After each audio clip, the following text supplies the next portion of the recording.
Does the government have my DNA?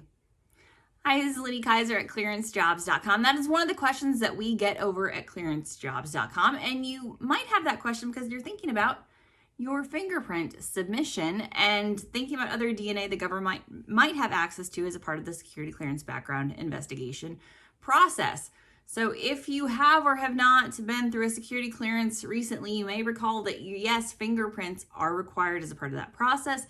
They switched over to electronic fingerprints record keeping a while back, and those fingerprints also have to be submitted before your investigation can begin. So that's a tip for folks who are applying maybe for their first security clearance. If you would like to speed that process along, make sure you are following through with those other steps, which include getting your fingerprints done. Make sure you are using a reputable site or submission source for those, verifying that through your government agency or contract company to make sure you're using a reputable site. Related to that DNA question, we get a lot of questions about DNA databases, things like the third-party sites where you can test your DNA to see if you're related to a Neanderthal or something like that. The DoD has actually warned service members to think twice before participating in some of those sites.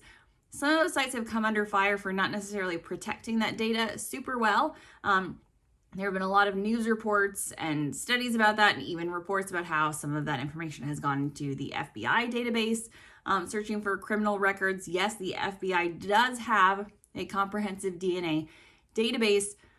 No, your information will not be there or should not be there unless you have submitted it in some capacity. But note that those third-party testing kits are not covered by HIPAA. So it's not unlike infants across the country receive DNA testing at birth most frequently.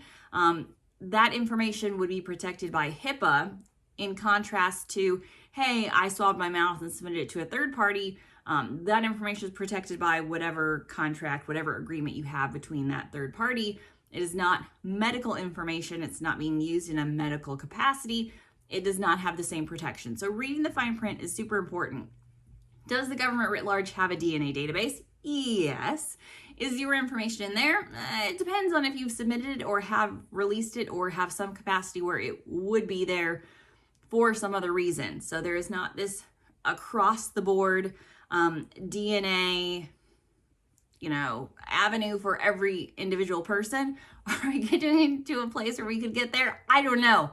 Minority Report, is it true? But for now, for security clearance holders, it is just that fingerprint information. You're not submitting any other information. It is going into the FBI database to get run for a basic criminal background check, and that is all that is required, and that is all that comes out of that.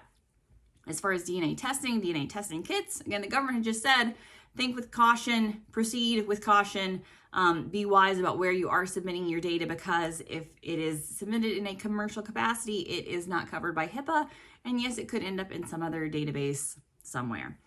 So for more on DNA, fingerprints, and all of the other parts of the security clearance process and things that are actually not a part of the security clearance process, visit us over at clearancejobs.com.